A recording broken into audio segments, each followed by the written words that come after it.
கிறிஸ்துக்கள் அன்பான காலை கதை நிகழ்ச்சி நேயர்களே, மீண்டும் ஒரு விசை கூட உங்களோடு கூட இயேசுவின் இனிதான நாமத்துல இணைவதில் மிகுந்த மகிழ்ச்சி அடைகிறேன். ஒவ்வொரு நாளும் தேவன் நமக்கு போதுமானவராக இருந்து புதிய நாளை காணும்படி பெரிய கிருபையை நமக்கு செய்திருக்கிறார். அதற்கான ஆண்டவரை துதிக்கிறேன், சோஸ்திரேன். இந்த நாள்ல வருகிற வாக்குத்தத்தத்தின் செய்தி எங்க இருந்து அப்படின்னு பாத்தீங்கன்னா, எபிரேயர் 10ஆம் அதிகாரம் 24வது வசனம். அன்புக்கும் நற்கிரியைகளுக்கும் நாம் ஏவப்படும்படி ஒருவரை ஒருவர் கவனித்து அப்படின்னு சொல்லி அந்த வசனம் சொல்லப்படுகிறது. அன்புக்கும் நற்கிரியைகள் செய்வதற்கும் நம்ம என்ன செய்யணும்? ஏவப்படணும். அன்பு என்பது எல்லார்ட்டையும் நம்ம காட்டுறது கிடையாது. நமக்கு யார் அன்பு காட்டுறாங்களோ அவங்ககிட்ட அதிகமா காட்டுவோம். நற்கிரியைகள் என்பது என்னன்னு சொன்னா, நமக்கு இஷ்டம் தான் செய்வோம், இல்லைன்னா செய்ய மாட்டோம். அதான் நற்கிரியை. ஆனா நம்ம என்ன செய்யணும்? எப்பவுமே நற்கிரியைகள் செய்வதற்கு ஏவப்படணும், ஆசைப்படணும், அல்லது அதை எப்போதும் நம்ம வாஞ்சிக்கணும் அப்படின்ட்டு நமக்கு இங்க அறிவுரை சொல்லப்படுது. என்ன அப்படின்னு சொன்னா, ஒரு கிராமத்துல ஒரு தையல்காரர் டெய்லர் இருக்கிறாரு. அந்த தையல்காரர் என்ன செய்யறாருன்னு சொன்னா, அந்த ஊருக்கு ஒரு மாத்திரம் தான், அதனால அவருக்கு நிறைய பணம் வரும். அதனால அவர் என்ன செய்வாருன்னு சொன்னா, யார் எப்ப கேட்டாலும் எந்த காலம் தாமதம் இல்லாதபடிக்கு நல்ல விலை உயர்த்தி அவருடைய கூலியோனது நிறைய கேட்டு நிறைய வாங்குவார். ஏன்னா வேற வழியில எல்லாரும் அவர்கிட்ட தான் தைப்பாங்க. அப்படி இருக்கும்போது நல்லா தைச்சிட்டு இருக்கும்போது ஒரு நாள் ஒரு மனுஷன் அவர்கிட்ட, இந்த கிராமத்துல உள்ள மனுஷன் வந்தாரு. அவர் சொன்னாரு, ஏன்பா உனக்கு என்ன இவ்வளவு வசதியா, நாளுக்கு நாள் இவ்வளவு வசதியா போயிருக்க, வீடு கட்டிட்ட, பிள்ளைங்களுக்கு திருமணம் பண்ணிட்ட, கார் வாங்கிட்ட, நிறைய வசதியா இருக்கே, ஏழை மக்களுக்கு ஏதாவது செய்யலாம்ல. பாரு அந்த கறி கடைக்காரரை பாரு, எல்லாருக்கும் டெய்லி என்ன செய்யறாரு? இலவசமா என்ன செய்யறாரு? கறிகளை தந்து அனுப்புறாரு. நீ என்னப்பா, அவர் இத்தனைக்கும் கஷ்டப்படுற மனுஷன், இவ்வளவு உதார்த்தமா செய்யறாரு, நீ செய்யவே இல்லையேப்பா அப்படின்னு சொன்னாராம். அதை கேட்ட தையல்காரருக்கு ஒன்னும் சொல்லிக்க திரும்ப அவர் மறு உத்தரவு ஒன்றும் சொல்லல. அவர் என்ன செஞ்சாரு? அப்படியே தலையாட்டிட்டு அப்படியே சிரிச்சுட்டு அப்படியே வேலையை செய்தாராம். சரிப்பா, வருகிற நாட்டுலயாவது செய் அப்படின்னு சொல்லிட்டு அவர் போனாராம். அப்போ கொஞ்ச நாள் கழிச்சு பாத்தீங்கன்னு சொன்னா, இந்த தையல்காரர் சுகவீனம் அடைஞ்சிட்டாரு. அவர் சுகவீனமா இருக்கும்போது யாரும் போய் அவரை விசாரிக்கல, அவரை பார்க்கல. அதே மாதிரி மரித்தும் போயிட்டாரு. அவர் மரித்த பிறகு என்ன செய்யல, யாருமே அங்க போகல. அவ்வளவா கொஞ்சம் பேர் மட்டும் போய் அவர் இது பண்ணிட்டு வந்துட்டாங்க. அது மறுநாள் என்ன செய்யறதுன்னா, கறி கடைக்காரர்கிட்ட அப்படியே ஒரு வாரம் போகுது. ஒரு வாரம் போகும் பொழுது என்ன ஆச்சுன்னா, கறி கடைக்காரர் கறி கொடுப்பதை நிறுத்திட்டாரு. உடனே இந்த மனுஷன், இங்க இவர்கிட்ட பேசின மனுஷன் திருப்பி அங்க போய் கேட்கிறாரு, என்னங்க கறி கடைக்காரர், நீங்க எல்லாருக்கும் இலவசமா கறி கொடுத்துட்டு இருந்தீங்க, இப்போ அதையே நிறுத்திட்டீங்க, என்ன பிரச்சனையா உங்களுக்கு அப்படின்னு கேட்டாரு. அப்பதான் அந்த கறி கடைக்காரர் சொன்னாரா, இவ்வளவு நாள் அந்த தையல்காரர் என்ன செய்வாருன்னா, நிறைய காசு எனக்கு தருவாரு, மற்றவங்களுக்கு உதவி பண்ணுங்க அப்படின்னு சொல்லி. அவர் மரித்த பின்பு எனக்கு அது நின்றுச்சு, அதனால எனக்கு என்ன செய்ய முடியல, தாராளமாக கொடுக்க முடியல அப்படின்ட்டு சொன்னாங்க. பாத்தீங்களா, நம்ம நற்கிரியைகளை செய்வதற்கு இந்த தையல்காரர் ஏவப்பட்டு என்ன செய்தாரு. ஆனா அதை பார்க்க யாரு கவனிக்கல. அவர் செய்கிற காரியத்தை எல்லாருக்கும் தெரியணும், பிரஸ்தாவப்படுத்தணும்னு செய்யல. யாருக்கும் தெரியாம இவ்வளவு அழகா இல்ல. இந்த கதையை நான் வாசப்ப எனக்கு ரொம்ப மனசுக்கு ஒரு மாதிரி இருந்துச்சு. எப்படி சொல்றதுன்னு சொன்னா, இப்படி கூட என்ன இருக்குது பண்ணணும், நம்ம செய்கிற காரியங்களை, நம்ம தர்மங்கள் எதுவும் யாருக்கும் தெரியாம செய்யணும் அப்படின்னு சொன்னா, நம்ம அப்படி கிடையாது இல்ல.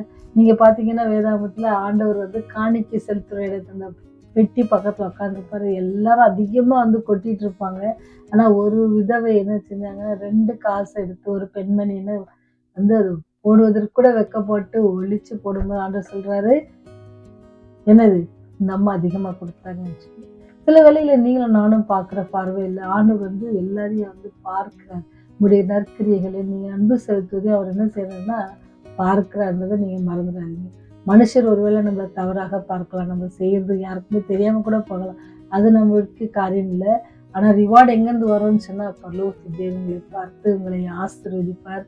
உங்களுக்கு அவர்கிட்ட ரிவார்டு வரும். எப்படி நல்ல சமாரியன் ஆண்டவர் எப்படி அவர் ஒரு சமாரியனை நல்ல சமாரியன் என்று சொல்ல வைத்ததோ, அதே போல உங்களுடைய செயல்கள் என்று செயல்படணும். வேதாந்தத்துல பாத்தீங்கன்னா பரிசேயர் சதுசேயர்கள் அப்படிதான். அவங்க என்ன செய்வாங்க, மற்றவர்கள் என்ன பண்றாங்கன்னு தான் பார்ப்பாங்க.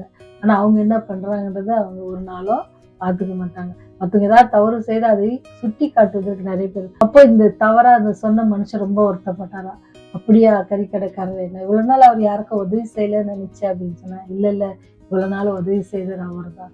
எவ்வளவு ஒரு தாழ்மையில, எவ்வளவு ஒரு மனரம்யமான ஒரு காரியம் இல்லை. அவர் வந்து கேட்கும்போது கூட என்னப்பா இவ்வளவு நாள் நான் தான் பண்ணிட்டு கூட அவர் சொல்லலை.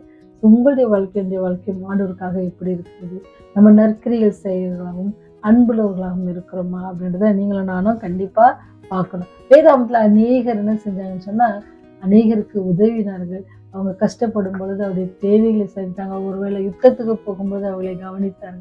இதெல்லாம் ஏன்னு சொன்னா, ஆண்டுடைய பிள்ளைகளுக்கு என்ன குணம் இருக்குன்னா, நற்கிரியைகள் செய்கிற குணம் ரொம்ப ரொம்ப முக்கியம். அந்த நற்கிரியைகள் எப்படி இருக்கணுமா, அன்போடு கூடிய நற்கிரியைகளும் நம்மோடு கூட இருக்கும் அப்படின்னு சொன்னா, அதுக்கு மேல என்ன இருக்குது, ஒருவர் கவனித்து, ஒருவர் படுகிற ஒரு கஷ்டத்தை இன்னொருவர் கவனித்து, அவங்களுக்கு தேவைகளை சந்தித்து தேய்ச்சி ஆட்சி அரவணைக்கும் பொழுது ஆண்டவர் என்ன செய்யறாருன்னு சொன்னா, அவர் நம்மை நோக்கி பார்த்து நம்முடைய பிள்ளைகள் என்ன செய்யறாங்க, நற்கிரிகள் செய்கிறாங்க அப்படின்னு சொல்லி உங்களுக்கு என்ன அதற்கான பலனை அவர் தர காத்திருக்கிறார்.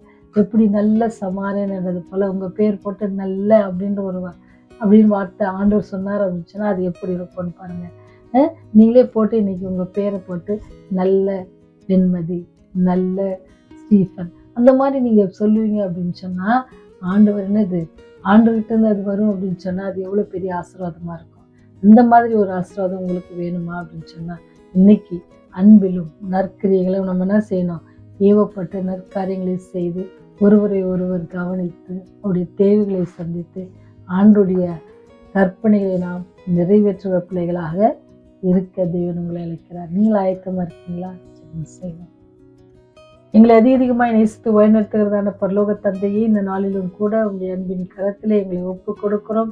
இரவில நீர் எங்களுக்கு போதுமானவராக இருந்து நல்ல நித்திரையை தந்து இன்னொரு நாளையும் எங்கள் ஆயுஸ் நாட்களை காணும்படியாக கிருபை செய்து எத்தனையோ பேர் கிடைக்காத பெரிய ஸ்லாக்கியத்தை பாவிகளாக எங்களுக்கு நீர் கொடுத்ததற்காக நன்றி செலுத்துகிறோம், துதிக்கிறோம், சோஸ்திரிக்கிறோம். சுவாமி, நீர் செய்த சகல நன்மைகளுக்காக நன்றி ஆண்டவரே. கடந்த நாட்களில் எங்களுக்கு போதுமானவராக இருந்து எங்களுக்கு தேவைகளை சந்தித்து வியாதிகள் ஒன்று வராது பாதுகாத்து எங்களை வழிநடத்தின கிருபைக்காக நன்றி செலுத்தும். ஒருவேளை வியாதியின் மத்தியிலும் கூட சமாதானத்தையும் சௌக்கியத்தையும் தந்ததற்காக நன்றி செலுத்துகிறோம். சுவாமி, தொடர்ந்து இந்த செய்தி கேட்க ஒவ்வொரு பிள்ளைகளுக்காக செபிக்கிறோம் ஆண்டவரே.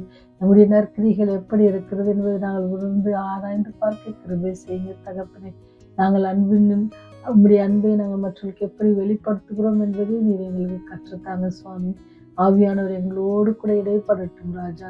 இந்த ஊழியத்தை தாங்குகிற ஒவ்வொரு பிள்ளைகளுக்காக செபிக்கிறோம். அவளை ஆசீர்வதிங்க சுவாமி. தேவைகளை சந்தித்தல்லுங்க.